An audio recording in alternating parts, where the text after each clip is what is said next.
Hello, everybody, and welcome to another Marvel Crisis Protocol video. I don't really have like a series for this, it's just kind of a thing where we're going to be talking about the recent nerfs to Cosmic Ghost Rider.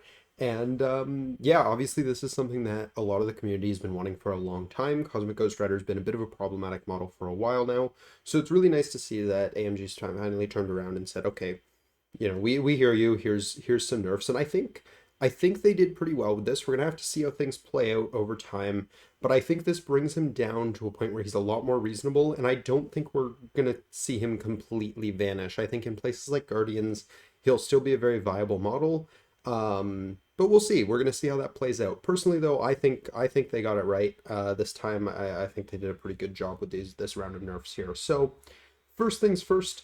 They have changed the power of the Power Cosmic Penance Stare to 8. It used to be 6 before, so that's good. Now, if he's using that attack, he is almost definitely putting himself out of, what's it called? Out of Psychosis for the next round, so that's really big. Already it was a very expensive attack and oftentimes was a little risky for him to be actually using it.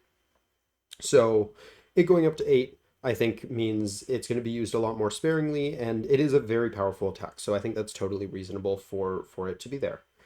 Next, they replaced his Chains of Sidorak power, and the only real change with this one, as far as I can tell, is that it's once per turn now. So that's a big deal. It being once per turn is a lot more fair. Before it was once per character, which also meant if someone played like Indom or used like Emma or someone like that who can prevent the push, you could just try again on the same character because they hadn't actually been affected. Now it's a hard lock once per turn, so you try to use it, it fails for whatever reason, or even if you just succeed, it's still only one character. So that's really, really important. It can only be used once now. He doesn't have the ability to rearrange, 4 or 5 models if he really wants anymore, which is really big because that was one of the big things that helped him make up for the fact that he doesn't score, is that he could say, well, neither are these 3 models, sort of thing. So that's obviously a huge change, and I think it was a right one because that was one that a lot of people found kind of one of the most problematic parts of his card. So good to see that that's been toned down a little bit there. Next, we have the basically the ability where he rolls. This is a super long thing, and I'm not gonna read the entire ability thing. But the big thing that changed with this is it's now during the cleanup phase instead of the power phase. And this means a lot of things. Um, so it's for the most part, other than that, it stays the same. Still rolls 5 dice, still crits, hits, and wilds, giving him power. And if he has 5 or more, he gains a psychosis token and drops all objectives that he's holding. That part, I believe, is pretty much the exact same. But it being in the cleanup phase means a couple big things. First of all, round one. Sorry. Before the game starts, there is no cleanup phase. There's a power phase in round one, so when this happened in the power phase, he was rolling those dice before his first activation. Now, because this has been moved to the cleanup phase, he doesn't roll those 5 dice until after his first activation is completed. Meaning, while he still starts with the psychosis token at the start of the first power phase, that hasn't changed. He doesn't have the power to teleport halfway across the board, pull someone, and shoot them twice. Most likely, unless you have an affiliation that's going to be giving him extra power, he's going to have to do move actions and, play like everybody else does for the first turn. So, he might still get a shot off. And if he gets a shot, that means he has enough to pull someone and light them on fire. So you still have to be careful of him. He still does have a fairly large reach, but he's probably not murdering anything by himself round one anymore. And that's pretty important. So yeah, that's a huge deal. Additionally, and they do address this, because he gets the power during the cleanup phase now, it means on the round that he's dazed, this won't happen. So this means 2 things. First of all, on a round that he's dazed, you wouldn't be removing the psychosis token either anymore because this ability won't happen because he's still dazed because this happens during step 2, whereas step 4 of the cleanup phase is when you flip characters over and remove their daze tokens. So that's really, really important to distinguish. It also means doesn't matter how you dazed him, doesn't matter if he has 10 power or if he has 0, because I don't know, maybe you dazed him with something like a penance stare from the original Ghost Rider that took away his power. Um, he's not going to be able to roll dice for his power during that cleanup phase because he's dazed, and characters that are dazed don't get to do their abilities. So that's going to be really important. This means he could be going into the next round with less power. However, to make up for this a little bit, they did give him a little bit of a buff to the start of the first power phase ability when he gains the psychosis token. So now that also happens every time he is dazed, which in theory is just going to be once per game. But so what that means is when you daze him, if he didn't have it before, or if he did, it doesn't really make a difference if he already did. But if he didn't already have it, doesn't matter how much power he's on, he's going to gain a psychosis token, and then it doesn't go away because you hit the cleanup phase, and psychosis tokens would just stay there because it's not a special condition or anything like that, so it doesn't go away like other things that go away during the cleanup phase. And the ability that takes it away won't actually end up happening because that's happening before he gets flipped over. So he will be waking up with the psychosis token, whether he's on 1 power or 5, which is a nice little kind of buff to counter out some of the drawbacks of his nerfs. And I think it's important that that's a thing because it's kind of one of those things of it was one of those disincentives to attacking him before was you don't want to power him up to give him the psychosis token.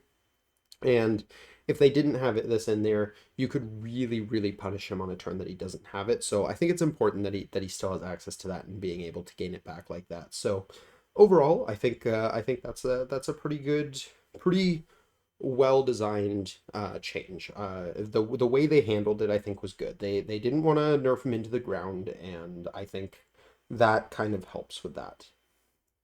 So this is his card now, just provided by Jarvis Protocol here. Man, love the developer of this. He's on these changes so fast. And yeah, I think this is a much more healthy place for this model to be. Personally, and I don't want to spend too much time on this because I don't want to make this, a 20-30 minute video or anything crazy like that.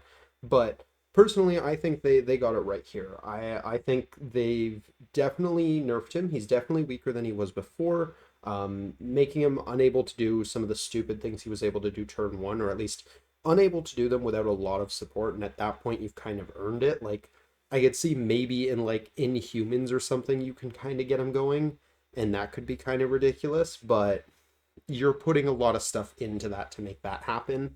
So I think that's totally reasonable, and yeah, I think that's kind of where I'm at with this set of nerfs in general. Is I think they're very reasonable. I think the Power Cosmic Penance Stare going up to 8 cost, honestly, it means I'm pretty much never going to use it because I already had a hard time justifying the 6 cost before.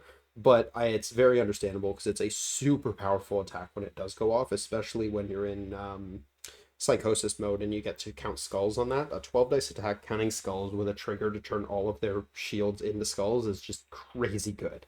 So that one's totally understandable.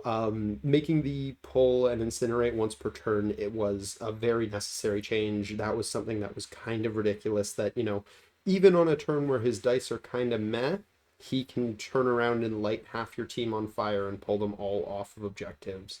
So yeah, I think it's really good that they decided to hit that. That was really important. And then changing the kind of timing, I think outside of round one isn't going to play too much with his overall kind of economy. He is generally going to be lower on power throughout the entire game now because he's not going to be rolling on the round that he gets dazed, so that's really important. And he didn't roll round one, so that's in theory 2 rounds of the game where he's not going to be getting to roll for his power. And when the average game probably only goes about 4 or 5 rounds, that's actually a huge deal. So we'll see how much that hurts his overall power economy just in general. I mean, him as a model, he kind of does tend to run not out necessarily every round, but run low every round because he has a very expensive kit at the end of the day, and outside of that rolling dice, his power generation isn't anything insane. Like, he just has a gainer, and it's a good gainer. It's a very powerful gainer, but it is just a gainer. So he's going to be gaining power at a very steady rate, and he's going to be a little more predictable, which I think is really important. I think that makes him a little bit more fair. I think that's going to make him more fun to play against. And I don't think it's going to take him out of the meta completely. I think he's still going to have a home in Guardians. We'll see if he still has a home in Black Order. Personally, I was never a fan of him there to begin with, so I'm a little biased against that. But I don't think he's going to be all that great there anymore. He's just not broken anymore, so I don't think they really have that much use for him. I think their regular game plan is a little better now, but I could be wrong. I'm not a Black Order player primarily, so what do I know? But yeah, I think overall, I think they did a good job with him. We'll see how things shake out over the next, couple months or whatever. We'll see tournaments and how often we're seeing Cosmic Ghost Rider come out. Maybe I'm overvaluing him now, and he's actually going to be completely out of the meta. Maybe I'm overvaluing these nerfs, and he's still going to be an absolute monster that we're going to see everywhere. I'm not 100% sure, but I think they did do a very good job here. So we'll see. But that is really all I had to say on the topic. Like I said, I didn't want to make this video too long, but let me know what you guys think down below. Did they get it right? Did they get it wrong? What would you like to have seen changed instead? I'd love to hear what you guys think. We can start a discussion about that down below. But yeah, that's gonna do it for me. So until next time, everybody, hope you guys enjoyed. Have a great day. Peace.